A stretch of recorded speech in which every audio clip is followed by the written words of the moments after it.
सद्यस्थितीमध्ये म्हणजेच मार्च 2025 पर्यंत राज्य सरकारकडून शेतकरी कर्जमाफी संदर्भात कोणताही आदेश किंवा अधिसूचना किंवा शासन निर्णय जारी करण्यात आलेला नाही. अधिवेशनात शेतकरी कर्जमाफीबद्दल चर्चा होण्याची अपेक्षा होती, परंतु अद्याप त्याबाबत कोणताही ठोस निर्णय घेण्यात आलेला नाही. नमस्कार शेतकरी मित्रांनो, तुम्हा सर्वांचं आपल्या फार्मर्स वर्ल्ड या युट्यूब चॅनलवर स्वागत आहे. चला तर वेळ वाया न घालवता व्हिडिओला सुरुवात करूया. शेतकरी मित्रांनो, महाराष्ट्र राज्यातील शेतकऱ्यांनी कर्जमाफीच्या आशेवर राहू नये, कारण सरकारी अधिकाऱ्यांनी याबाबत स्पष्ट भूमिका मांडलेली नाही. उलट राज्याचे उपमुख्यमंत्री आणि अर्थमंत्री माननीय श्री अजितदादा पवार यांनी शेतकऱ्यांना 31 मार्च पूर्वी त्यांचे पीक कर्ज भरण्याचे आवाहन केले आहे.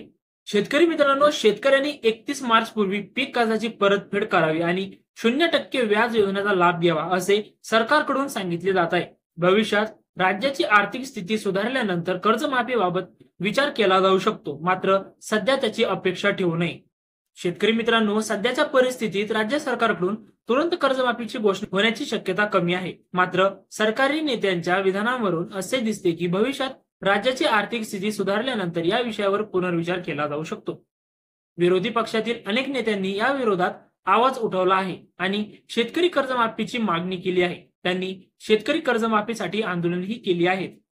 दरम्यान शेतकऱ्यांनी आर्थिक नियोजन करताना सरकारकडून कर्जमाफीची अपेक्षा न ठेवता वेळेत कर्ज परतफेड करण्याचा प्रयत्न करावा, जेणेकरून अधिक व्याज भरण्याचा बोजा त्यांच्यावर पडणार नाही. सध्याच्या परिस्थितीत 31 मार्च 2025 रोजी कोणत्याही प्रकारची शेतकरी कर्जमाफीची घोषणा होण्याची शक्यता दिसत नाहीये.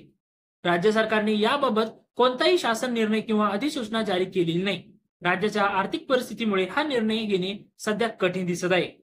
राज्यातील अनेक शेतकऱ्यांमध्ये या परिस्थितीमुळे नाराजी आहे. त्यांना आशा होती की किमान 2 ते 2.5 लाखापर्यंतच्या पीक कर्जाला माफी मिळेल, परंतु सरकारकडून अशा प्रकारच्या घोषणेची शक्यता कमी दिसत आहे. उलट 31 मार्च पूर्वी कर्ज परतफेड करण्याचे आवाहन केले जात आहे.